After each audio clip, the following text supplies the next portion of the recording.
महाराज उमादत्त शुक्ला ने कहा नहीं साहब हमारे पास अब ज़्यादा पैसे हैं नहीं और अब अभी बहुत यात्रा करनी है। महाराज जी ने कहा नहीं नहीं चल पूजा कर। बहरहाल मजबूरी में उमादत्त शुक्ला के पास जितने पैसे थे वो उस पूजा में लग गए, पितरों की सेवा में।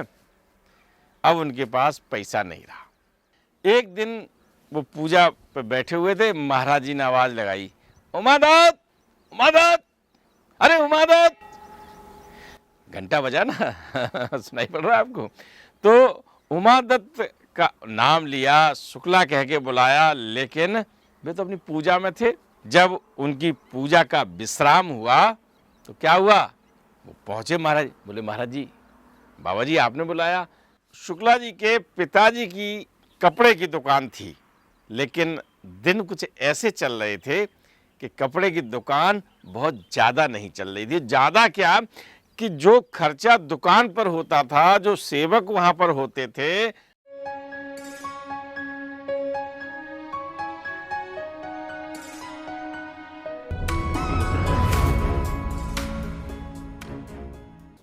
घुप अंधेरा, रेलिंग के सहारे खड़ा युवक, मौत की छलांग लगाने वाला। क्या युवक बचा या काल के गाल में समा गया? भोजन सामग्री 2 व्यक्तियों की। महाराज जी आगे 20 भक्तों के साथ आदेश हुआ भोजन प्रसाद दीजिए। क्या 20 भक्तों को भोजन प्रसाद मिल पाया या मांगनी पड़ी क्षमा? घर में अन्न का दाना नहीं, बच्चे भूखे। माँ आंख बंद करके पूजा घर में बैठ गई। क्या हुआ, बच्चे भूखे रहे या कब तक बंद रखी आंखें? पिछले जन्म में जानी दुश्मन फिर मिले वो बाबा नीम करोड़ी से। क्या हुआ? इन तमाम सवालों के जवाब आपको मिलेंगे इस अंक में। बने रहिए मेरे साथ। नमस्कार, आप देख रहे हैं धर्मदृष्टि पत्रिका का यूट्यूब चैनल दस्तक मीडिया। मैं विनोद शुक्ल आपको सुनाता हूं बाबा नीम करोड़ी की अद्भुत गाथाएं। अद्भुत गाथाओं की श्रृंखला में आज हम आपको सुनाने वाले हैं महाराज जी के अनन्य भक्त उमादत्त शुक्ला की फुल स्टोरी। अब मैं एक बार बता दूं कि फुल स्टोरी मैं कहता हूं, लेकिन इसमें अनन्य भक्त के जीवन के विभिन्न आयामों के, विभिन्न क्रियाकलापों की, विभिन्न क्रियाओं की हम आपसे व्याख्या करते हैं। हम आपको उनकी जानकारी देने का प्रयास करते हैं।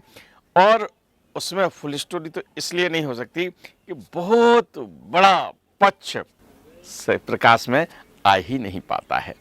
हम आपको लिए चलते हैं वर्ष 1945 के कालखंड में। एक युवा, अपना रोजगार है, उसकी एक दुकान है लखनऊ में, उसमें अपने जीवन यानी कैरियर को आगे बढ़ाने का प्रयास कर रहा है। उनके मामा जी एक दिन उनकी दुकान पर आते हैं और कहते हैं, भैया आपको मालूम है आजकल बहुत चर्चा है एक साधु की, एक जो बाबा है उनकी बड़ी चर्चा है। एक बाबा नीम करोड़ी हैं और चारों तरफ जहाँ किसी बड़े बड़े आदमी उनके पास जाते हैं और बड़े सिद्ध महात्मा हैं, कभी यार दर्शन करो उनके। मामा अपने भांजे उमादत्त शुक्ला को 1945 में ये बात बताते हैं। पहली बार उमादत्त सुन रहे हैं कि बाबा नीम करोड़ी कोई हैं। बात जैसे अन्य संतों की, अन्य महात्माओं की बात बताते हैं, उसी तरह से एक बात आई गई हो गई।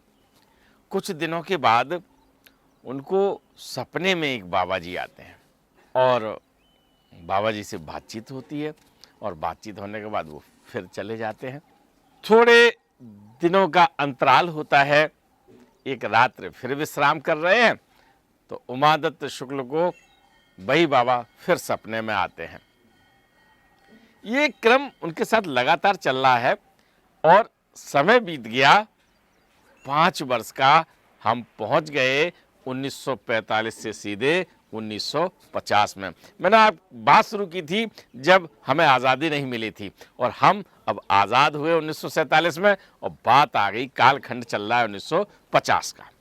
युवा की फोटोग्राफर की दुकान है फोटोग्राफी करते हैं, फोटो फ्रेमिंग करते हैं। एक दिन दुकान में अपने नित्य कार्य में लगे हुए थे। शुक्ला जी के जानकार राम प्रकाश जी आते हैं। बोले, अरे शुक्ला जी वो बाबा आ रहे हैं, बाबा नीम करोली आ रहे हैं।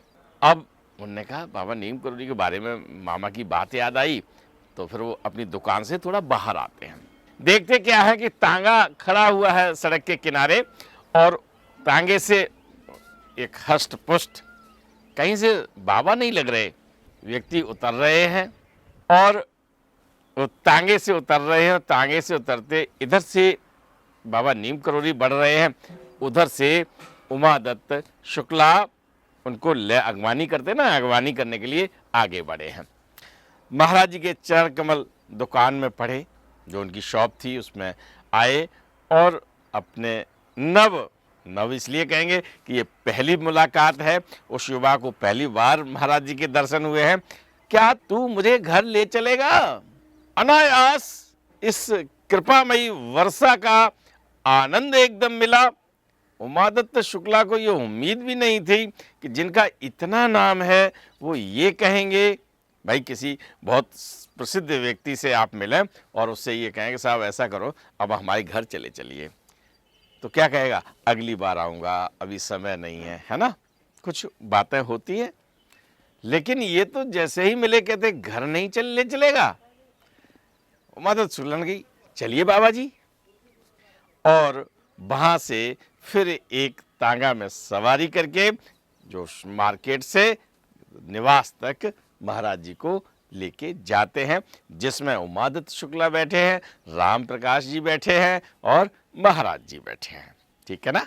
घर पे आते हैं। अब जिसने सुना कि अरे बाबा जी उमादत्त शुक्ला के यहाँ, बाबा जी उमादत्त शुक्ला के यहाँ, तो महाराज जी का जब पहुंचना होता है उमादत्त शुक्ला के यहाँ, तो लगभग 20-21 लोग और वहाँ इकट्ठे हो गए हैं। और महाराज जी ने जैसे ही तांगा से उतरे, उनके परिवारजनों ने प्रणाम किया, और उन्होंने प्रणाम में आशीर्वाद देने के साथ बड़ी जोर की भूख लगी है, जा शुक्ला कुछ बनवा, भूख लगी है बहुत जोर की।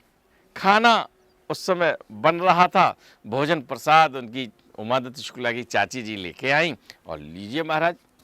और राम प्रकाश जी बैठे हुए थे, दोनों लोगों को भोजन प्रसाद दिया, और तुरंत आदेश ये हो गया, अरे ये लोग भी हैं, इनको भी खाना खिलाओ। महाराज जी का ये आदेश, वो उनकी चाची भोजन बना रही थी, उन्होंने भोजन तैयार करके वो जो रखा हुआ था उसी में से थाली लगाना शुरू कर दिया। 1 थाली, 2 थाली, 3 थाली, अब उसमें से भोजन लगा रही हैं। इधर महाराज जी और राम प्रकाश ने भोजन कर लिया है, वो तुरंत वहाँ से रवाना हो गए, और इधर जो अन्य भक्त लोग थे उनको भोजन दिया जा रहा है।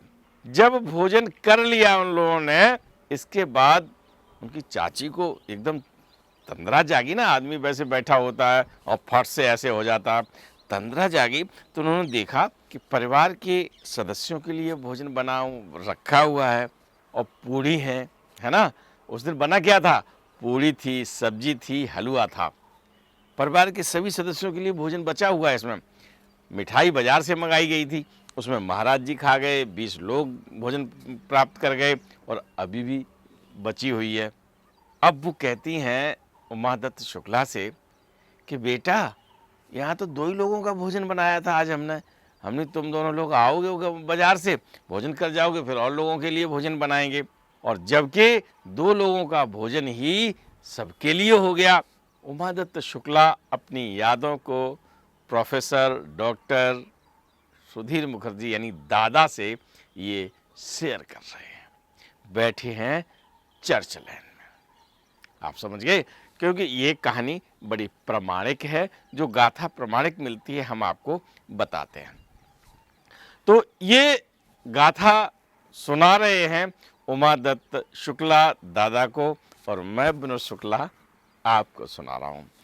उमादत्त शुक्ला ने दादा से कहा कि दादा, आपको एक बात, जो हमारा प्रथम मिलन महाराज जी से हुआ था, इसी तरह हुआ, और जब हम दुकान से आ रहे थे घर के लिए, और गोमती का जो पुल हमारे बीच में पड़ा, लखनऊ की बात है, गोमती मैया का पुल जैसे ही पड़ा, वैसे ही महाराज जी ने कहा, शुक्ला, तुझको कुछ याद आ रहा है?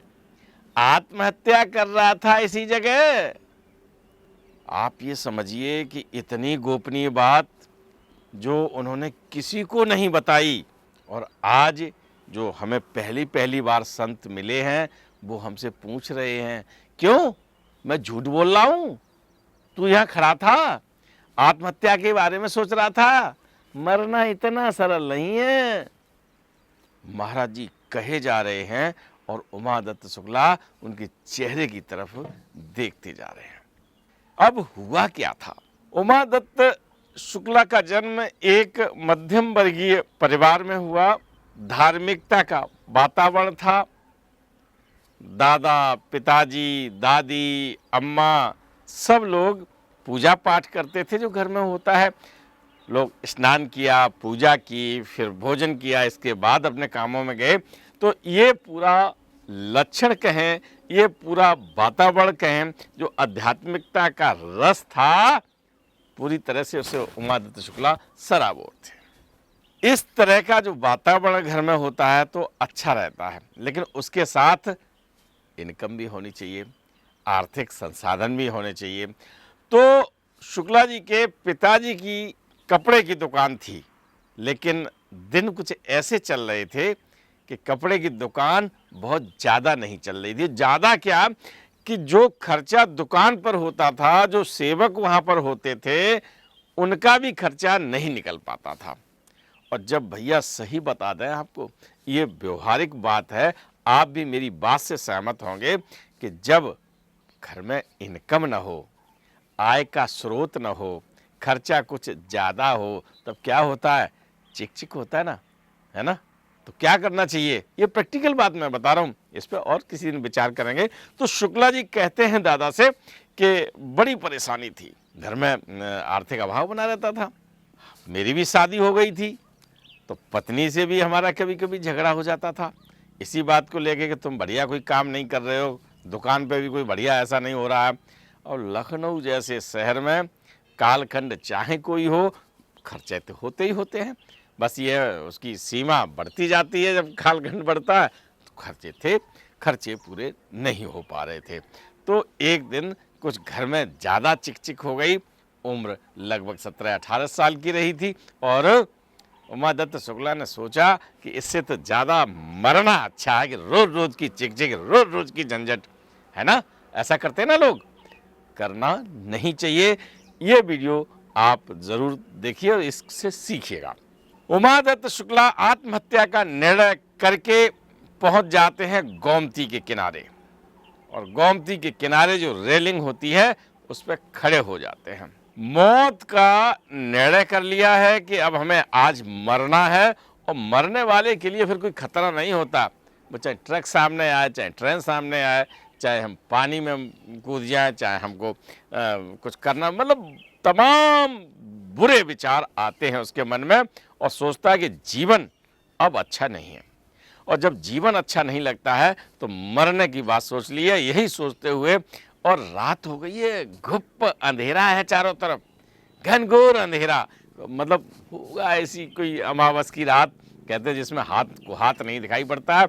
लेकिन वो जो गोमती मैया का जल प्रवाह है आगे बढ़ रही हैं, तो कल कल की हल्की सी जल के प्रवाह की जो ध्वनि आती है वही है वहाँ पर। सड़क पर कभी कभार कोई निकल जाता है वाहन, तो बस उसकी आवाज़ आती है। और शुक्ला जी पूरे तन से, बिल्कुल मन से, अब जिंदगी अच्छी नहीं लग रही है, कह रहे आज हम अपने जीवन को समाप्त कर लेंगे। बिल्कुल तैयार हैं, एकदम ये लग रहा है कि अभी छलांग लगाने वाले हैं, और ये सोचते हैं कि देखो भैया आज अंधेरा है और मर जाएंगे, कल से इससे झंझट खत्म हो जाएगी। तरह तरह के विचार आते हैं कि जीवन चलेगा तो तमाम कठिनाइयां हैं, और आज अगर हमने मौत को गले लगा लिया तो आराम से सो जाएंगे, दुनियादारी में आग लगे सो लग जाए, है ना? मौत की जब आदमी की बात आती है, किसी ने कहा है कि जीना आसान या मरना आसान, किसी ने कहा है, तो उसका जवाब है जो हमने खोजा है, न जीना आसान है न मरना आसान है ना? आसान क्या है? जब मुश्किलात आते हैं उसमें हंस के जीना, ये आसान है अगर आप उसको प्रैक्टिकल करेंगे तो, क्योंकि समस्याएं आई और लोगों ने कहा चलो हम आत्महत्या कर लें। इसी रो में वो बैठे हुए हैं, विचार आ रहे हैं, विचार जा रहे हैं। और जब अकेलापन होता है, अकेला आदमी होता है, उस समय द्वंद्व चलता है। एक तरफ उमादत्त शुक्ला सोचते हैं कि हम कैसे बच जाएं, और दूसरी तरफ सोचते हैं नहीं आज झंझट खत्म करो, अभी कूदते हैं। और कूदने के लिए कई बार मन बनाते हैं, लेकिन सोचते हैं कि जरा सा और देख लें। अच्छा, एक बात उन्हें और डर कर रही है, वो फिर आइडिया लगाते हैं कि गोमती में कहाँ पे कूदें, जहाँ बहुत गहरा हो वहाँ कूदना चाहिए। क्यों? उमादत्त शुक्ला तैरना जानते हैं। अगर हम कम पानी में कूदे तो भड़बड़ाएंगे और हम तैर के फिर बाहर आ जाएंगे, हम मर ही नहीं पाएंगे। ऐसी जगह कूदें जो गर्र नीचे चले जाएं और जब तक फड़फड़ाएं और हम अपने काम में सफल हो जाएं।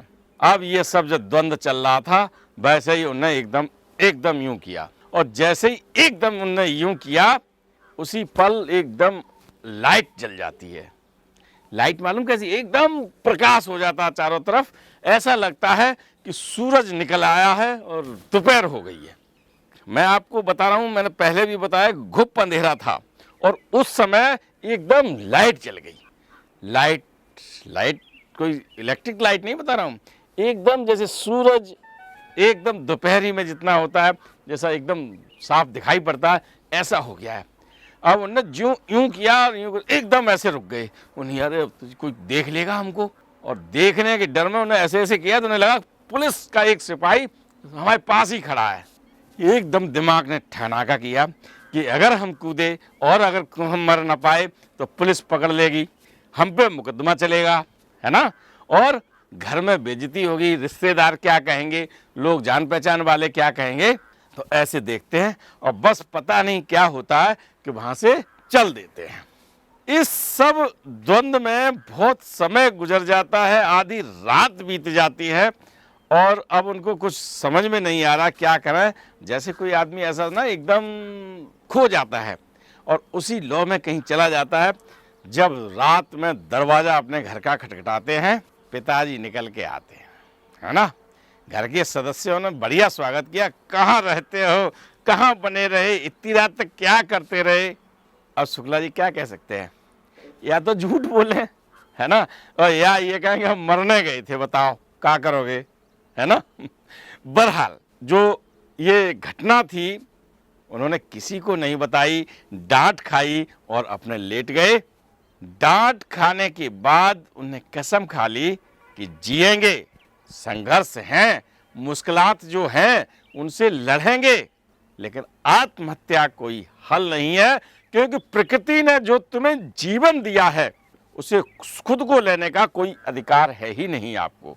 ये सब उमादत्त शुक्ला ने निर्णय कर लिए और जिंदगी की अगली पारी उन्होंने शुरू कर दी।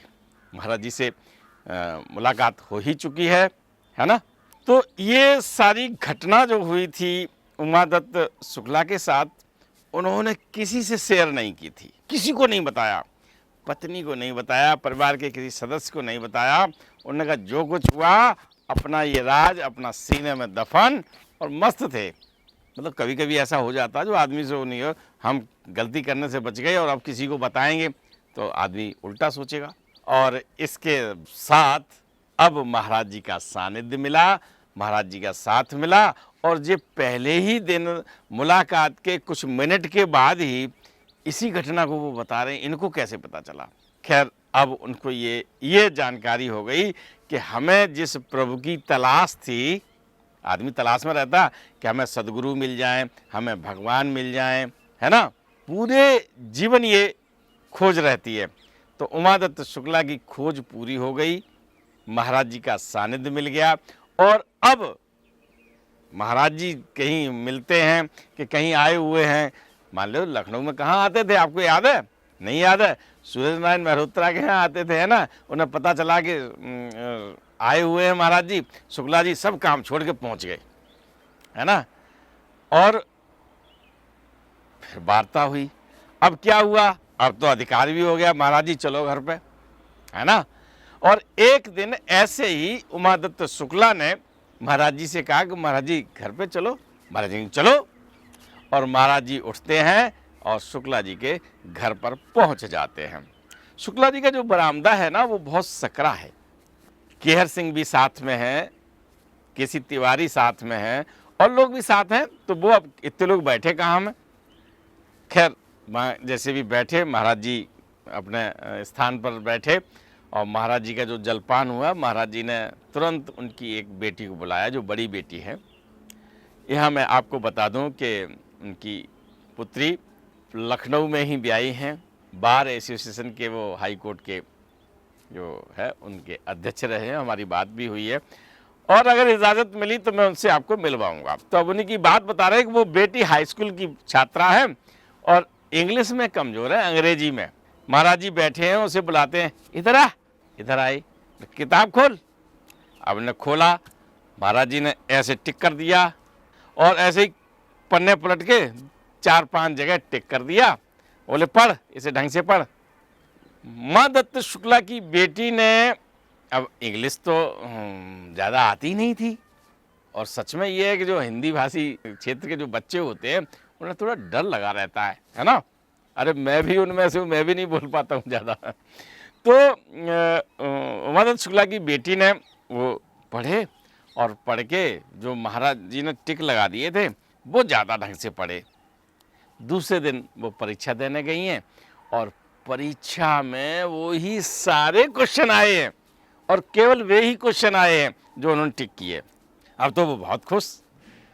उन्होंने अपने पिताजी से कहा, पिताजी बहुत बहुत बढ़िया संत हैं ये तो महाराज जी जो आते हैं अपने यहाँ, बाबा जी आते हैं, इनको तो सब मालूम है, इनने तो पेपर आउट कर दिया इसमें। इन्हें कि पिताजी जी बताओ कि जी इन्हें कैसे मालूम था कि यही क्वेश्चन आएंगे। उमा दत्त शुक्ला कहते हैं कि बेटा उन्हें सब कुछ मालूम है, क्या हो चुका है ये लोगों को पता होता है, लेकिन अब क्या होने वाला है वो इनको पता होता है ना। और ये सब किसको पता होता है? ईश्वर को पता होता है। जब ईश्वरीय प्रेरणा मिल जाती है तो सब काम सरल होते हैं। भगवान की छत्र छाया उमा दत्त शुक्ला को मिल चुकी है। महाराज जी से जब भी मिलना होता है तब वो कुछ न कुछ नया पाठ पढ़ाते हैं। उमा दत्त शुक्ला के गले उतरे न उतरे, लेकिन महाराज जी सबक सिखा देते हैं। एक घटना याद करते हुए उमा दत्त शुक्ला सुधीर दादा को बताते हैं। दादा ने यूँ लिखा है कि अलीगंज यानी लखनऊ का जो पार्ट है अलीगंज, उसमें हनुमान जी का मंदिर है। मैंने धर्मदृष्टि पत्रिका में आपको पूरा विवरण भी दिया है और कभी मौका मिला तो अलीगंज मंदिर जाऊंगा तो लाइव आपको दिखाऊंगा भी, दर्शन भी कराऊंगा। बस ये समझ लीजिए कि आप अलीगंज यानी लखनऊ में बैठे हैं मंदिर में और मंदिर में हनुमान जी के दर्शन कर रहे हैं। मंदिर में महाराज जी आए हुए हैं, उमा दत्त शुक्ला पहुंच गए हैं, संध्या बेला है, महाराज जी के लिए दूध आया है और वहाँ के जो पुजारी जी हैं वो बड़ा बढ़िया मलाई डाल के दूध लाए। चकाचक गिलास है, उस पर ऊपर से जारी कहते हैं ना, जारी यानी मलाई पड़ी हुई है, दूध का बड़ा सा गिलास है और रोटी भी है। महाराज जी लेते हैं और थोड़ा सा उसमें से दूध पिया 2 घूंट और उमा दत्त शुक्ला से कहते हैं पी ले। गजब हो गया साहब। रोटी के भी 2-3 गस्से ले लिए और रोटी भी दे दी उमा दत्त शुक्ला। तो उमा दत्त शुक्ला ने पकड़ लिया, रोटी भी पकड़ ली, लेकिन वो अब उसको खाना नहीं चाहते क्योंकि हम ब्राह्मण कुल में पैदा हुए हैं, हम ऐसे वातावरण में पले बड़े हैं जहाँ कोई घर में भी एक दूसरे का झूठा नहीं खाता है और यहाँ तो ये ले ये बाबा जी हमको ये खिला रहे हैं। हम मानते हैं कि वो हमारे गुरु हैं, हमारे भगवान हैं, लेकिन साहब झूठा नहीं खाएंगे। ये मन में जो है उनके विचार चल रहे हैं इस समय। हाथ में दूध का गिलास है, एक हाथ में रोटी है, जारी यानी मलाई पड़ा हुआ दूध है। अब शुक्ला जी केवल उसमें ये देख रहे हैं कि ये दूध झूठा है। अब महाराज जी से क्या छिपा है? महाराज जी जान गए कि शुक्ला जी इसलिए नहीं पी रहे हैं। दोबारा कहा, शुक्ला अरे दूध पी ले, रोटी खा ले, पी। अब शुक्ला जी ने उसे पीना शुरू किया। दूध पी लिया उन्होंने, रोटी भी खा ली। जब दूध और रोटी दोनों तन में पहुंच गई तो उन्हें नई स्फूर्ति पैदा हुई। उनको पता ही नहीं था कि ये प्रसाद है, और दूध नहीं था, रोटी नहीं थी, वो प्रसाद था। और भगवान जब भोग लगा लेते हैं और वो प्रसाद प्राप्त हो जाए तो कहना ही क्या है ना। तो एक घटना ये हुई है। दादा दूसरी घटना उसमें बताते हैं कि भूमियादार मंदिर में हैं, उमादत्त शुक्ला भी हैं, वो भी बैठे हुए हैं और दादा भी बैठे हुए हैं। उस समय भूमियादार मंदिर क्यों बना, वहाँ महाराज जी कहीं रेलिंग पे बैठे हैं, कहीं बाहर सड़क पे बैठ जाते हैं, क्यों बैठते हैं, उसकी भी एक अलग गाथा है। चलो संक्षिप्त में बता देता हूँ कि वो एक ऐसे जन समूह में है या ऐसा गांव है, वहाँ पर आस पड़ोस में गांव है कई, जहाँ अनुसूचित जात के लोग रहते हैं, जिन्हें लोग निम्न जात का कहते हैं, है ना। लेकिन वास्तव में महाराज जी उन्हें ईश्वर समकक्ष मानते हैं। महाराज जी ईश्वर को मानता है, ये एक अलग बात है। तो अब जैसे महाराज जी अंदर मंदिर में बैठे हैं तो वहाँ कोई बड़ा आदमी आया, या बड़ा आदमी से मतलब जो ठीक ठाक लग रहा है, गाड़ी से उतरा, वैसे हुआ, वो भीतर चला गया। और एक खेत में मजदूरी करके आया, वो सोच रहा है अरे भाई कहाँ जाएं, कैसे जाएं, अब क्या बात करेंगे, वो बैठे होंगे। ये सब संकोच दूर करने के लिए महाराज जी सड़क पे ही बैठ जाते थे। और जब महाराज जी सड़क पे बैठे हैं तो बेझिझक आया, उसने अपनी बात कही और वो प्रसन्न हो गया। महाराज जी ने भंडारे भी यही चलाए थे इसलिए, है ना। खूब भंडारा, आलू पूड़ी मिलती थी वहाँ पर, पेट भर के खाओ, भोजन प्रसाद मिला जिनको, बहुत भाग्यशाली भक्तों ने भोजन प्रसाद लिया। ऐसे में एक भक्त आता है, वहीं गांव का है, उस वर्ग से आता है जहां लोग उसे स्पर्श करना पाप समझते हैं।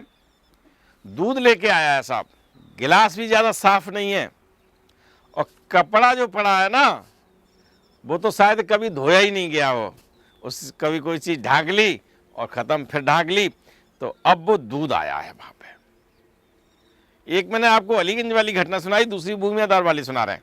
दूध आया, महाराज जी ने हटाया, 2 घूंट पिया और सुधीर दादा की तरफ कर दिया।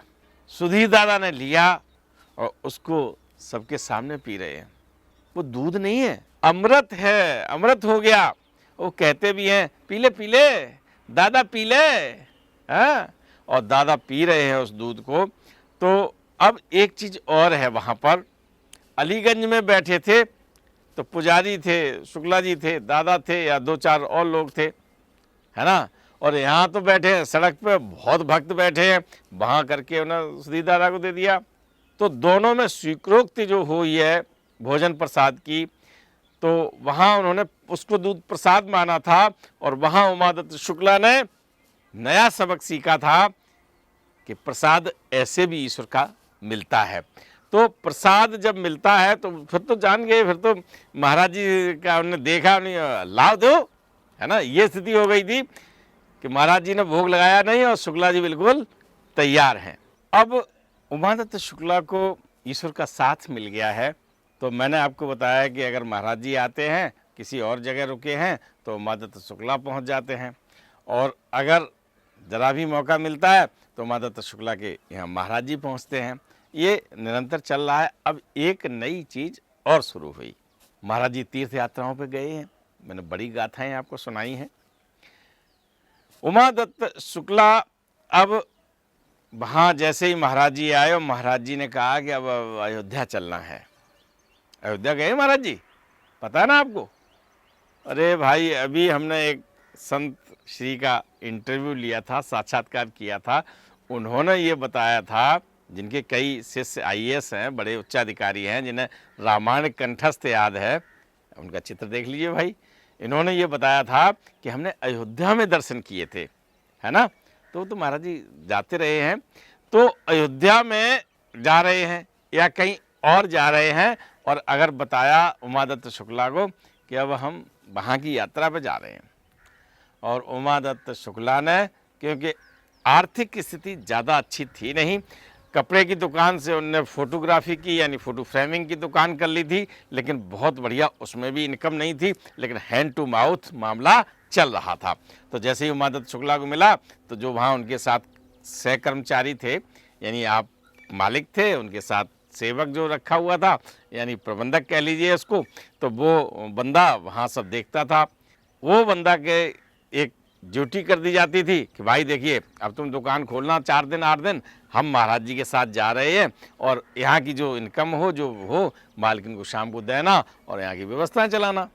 ऐसी व्यवस्था करके वो चले जाते थे। तो वो जब एक धार्मिक स्थल पर पहुँचे, और एक बात मैं आपको बता दूं कि कहीं पर भी महाराज जी जब दर्शन के लिए जाते हैं तो जो जैसे संत लोग, साधु लोग जो मानक करते हैं कि सुबह सुबह नहाए और ये गए और फिर दर्शन किए, अंदर पूजा की मंदिर में, फिर चले आए, वे कुछ नहीं करते थे ऐसा। अरे आपको तो पता है कि कई कथाओं में बताया मैंने कि कहीं कोई मतलब नहीं है। हाँ, जो साथ में चलो स्नान करो, जाओ दर्शन करके आओ, साथ वालों को दर्शन करने भेज देते थे। ऐसे ही उमादत्त शुक्ला को भी, अरे नहाओ जल्दी जाओ और पूजा पाठ करना आगे जो रोज करते हो, पहले दर्शन करके आओ। महाराज जी अपने लेटे हुए हैं। क्यों वो तो भैया बाहर मानव देह में है, अंदर तो वही बैठे हुए हैं, है ना। तो ये सब चीजें चलती रही हैं। किसी व्यक्ति ने कहा, और लोग होते ना, आलोचना बड़ी झेली है महाराज जी ने। मुझे नई गाथाएं प्राप्त हुई हैं, मैं उन गाथाओं को बताऊंगा कि महाराज जी ने आलोचना कितनी झेली है। आलोचना प्रताड़ना के रूप में भी उन्हें मिली है ना। खैर, ईश्वर को कौन प्रताड़ित कर लेगा। महाराज जी के लिए किसी ने कहा कि देखो कि नहाए नहीं, धोए नहीं, कोई पूजा नहीं, अपना आए चले गए, और अपने साथ हैं वो उन्हें भेज दिया। ये बात चर्चा के दौरान उमादत्त शुक्ला ने महाराज जी से कही, तो महाराज जी ने कहा, मैं साधु नहीं हूँ, मैं कुछ भी नहीं हूँ, मैं ऐसे ही हूँ, मैं जो कर रहा हूँ वो ठीक है।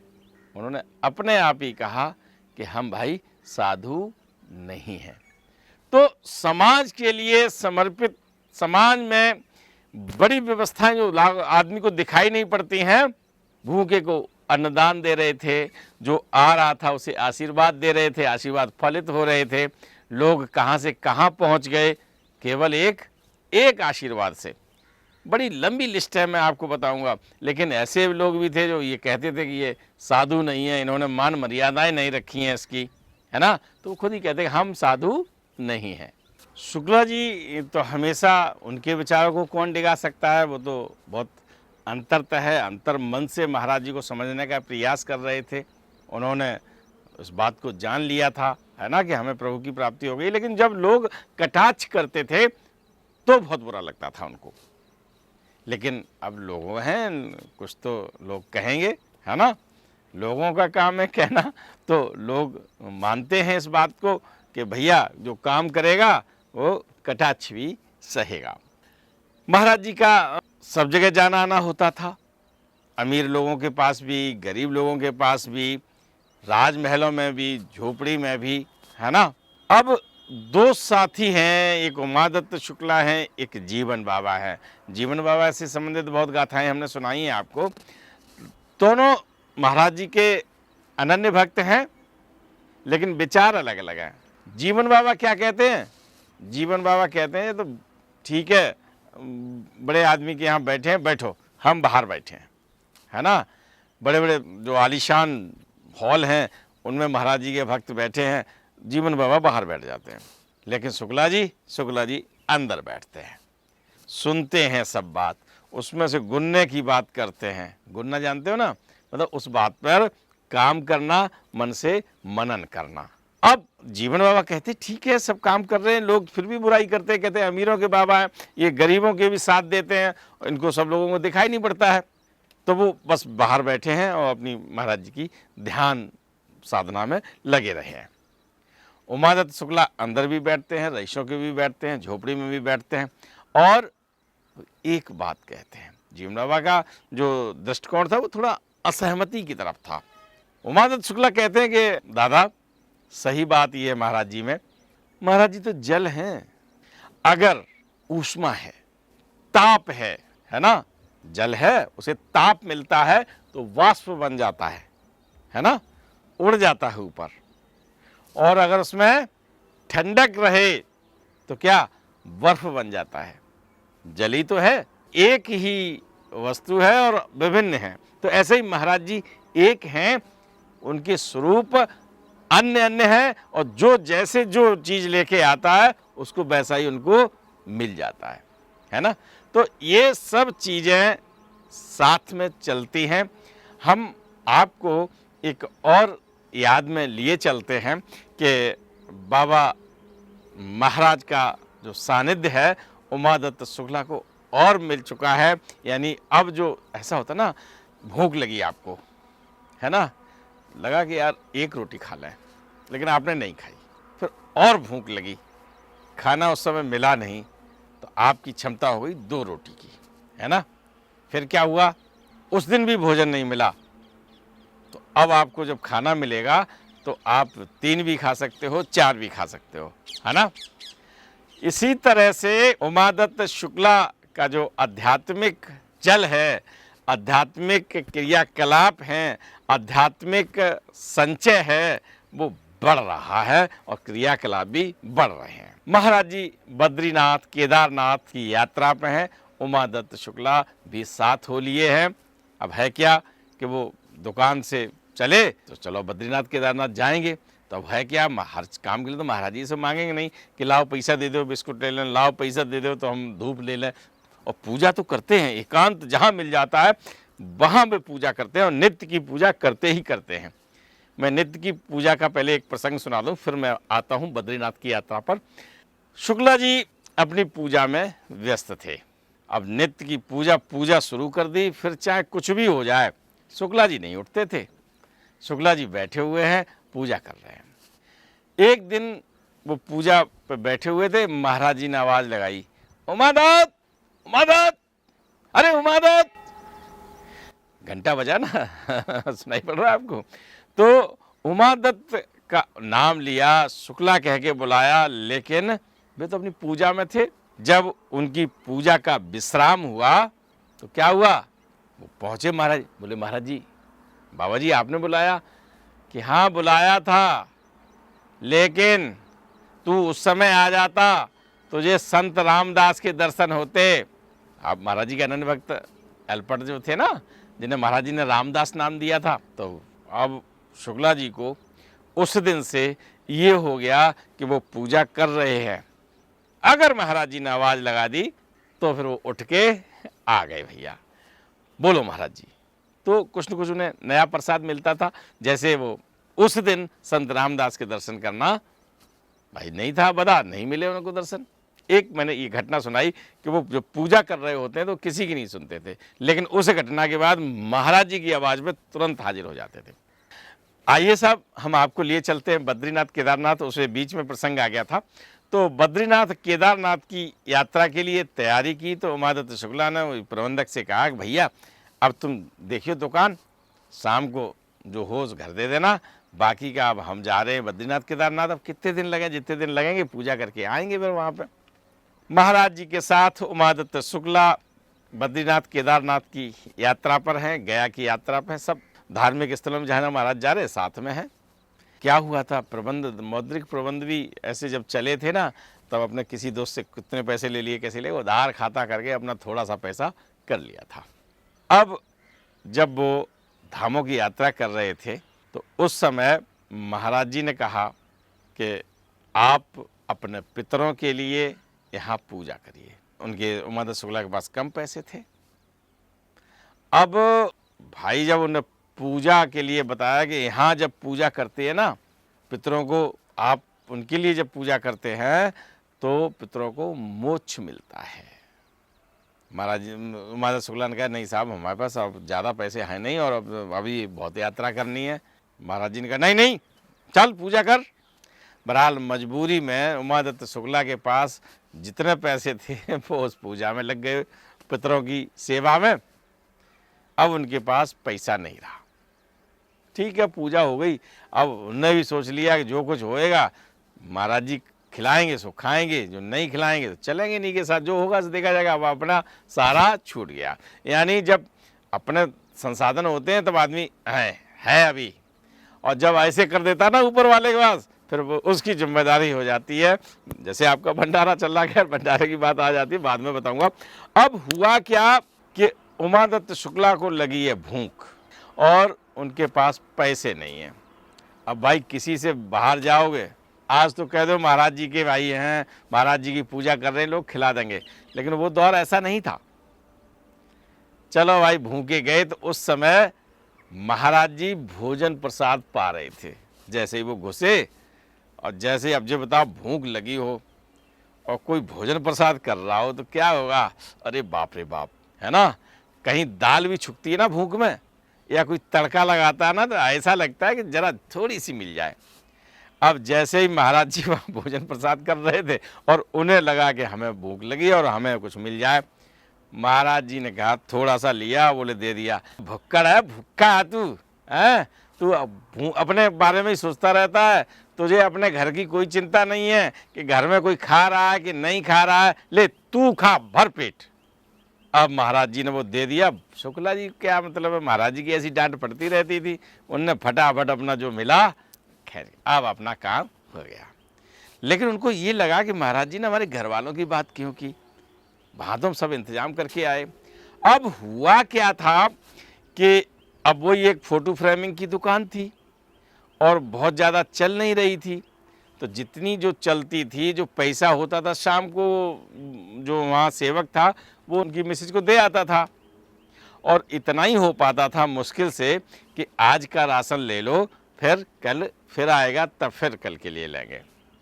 हुआ क्या कि जो धनराशि आई वो डेली की डेली खर्च होती गई। शनिवार को बोनी नहीं हुई, बोनी नहीं समझते हो ना, मतलब कोई ग्राहक ही नहीं आया दुकान पे, तो शाम को केवल चाबी आई, कोई धनराशि नहीं आई। अब धनराशि नहीं आई तो अब क्या करें।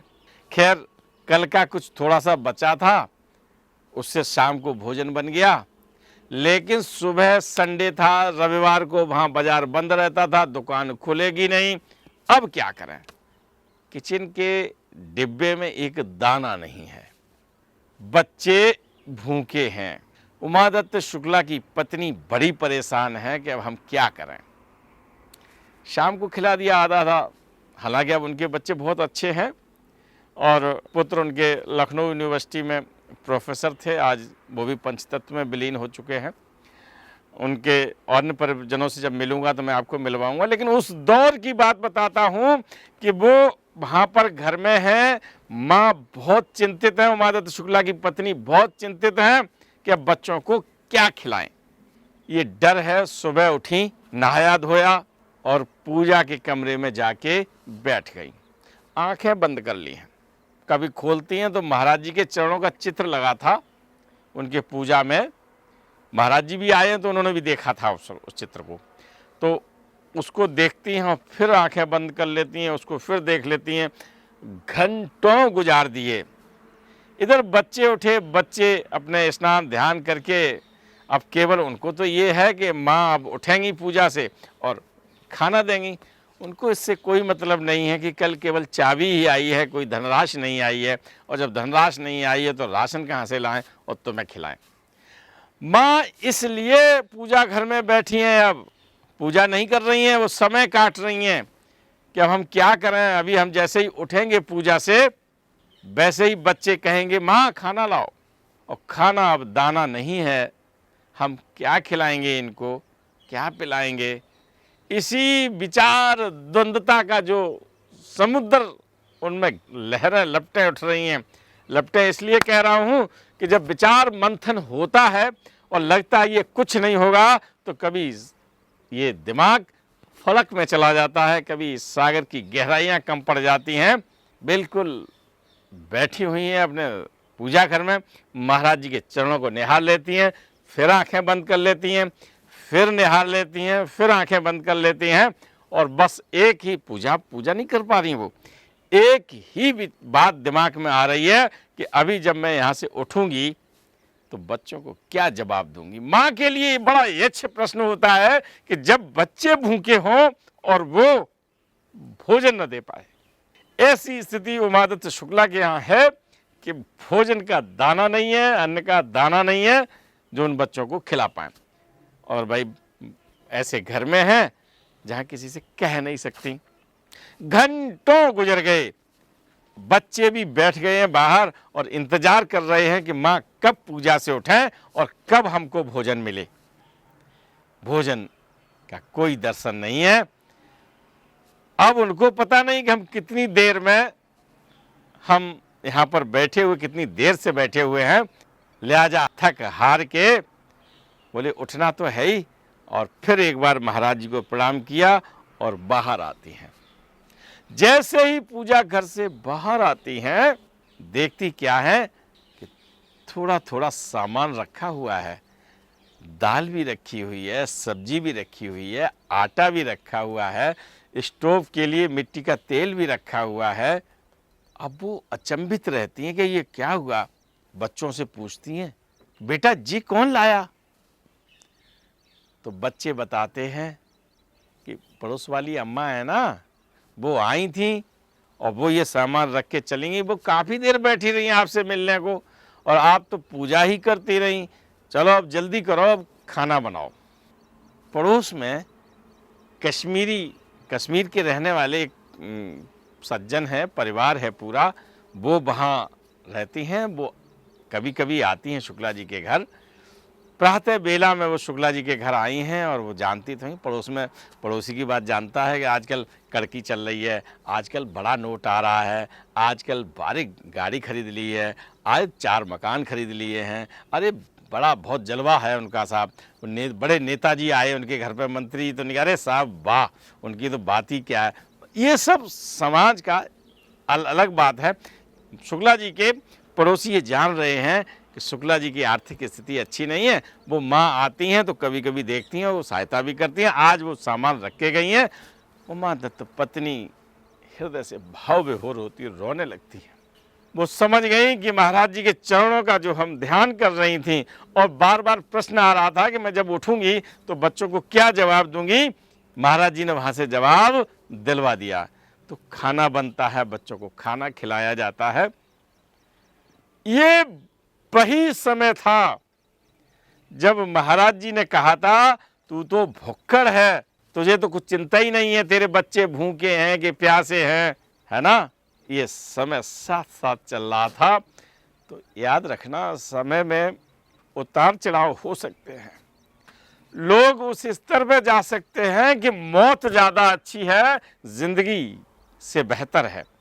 लेकिन मेरे मित्र, मेरे दोस्तों, मैं आप लोगों से केवल एक बात कहना चाहूँगा कि हर हाल में जिंदगी बेहतर है, क्योंकि आपको कोई अधिकार नहीं है जो भगवान ने अनमोल चीज़ दी है, जिसका कोई जवाब नहीं है, जिसका कोई विकल्प नहीं है, उसको आप नष्ट नहीं कर सकते। उमा दत्त शुक्ला की ये स्टोरी में चल रहा हूँ, आगे भी आपको ये हालांकि मेरा मन रहता है कि फुल स्टोरी आपको एक बार में सुनाऊं, लेकिन उमा दत्त शुक्ला की इतनी सारी कहानी है, बहुत सारी कहानी है ना, तो इन्हें मैं 2 पार्ट में सुनाऊंगा। ये पहला पार्ट आपको समर्पित है, और दूसरे पार्ट के साथ मैं जल्दी आप लोगों के बीच में उपस्थित होता हूं। तो मैं तैयारी कर लूँ ना, दूसरा पार्ट भी आपको सुनाना है, सारी बातें सुनानी है। तब तक के लिए आप हमें आज्ञा देंगे। राम राम।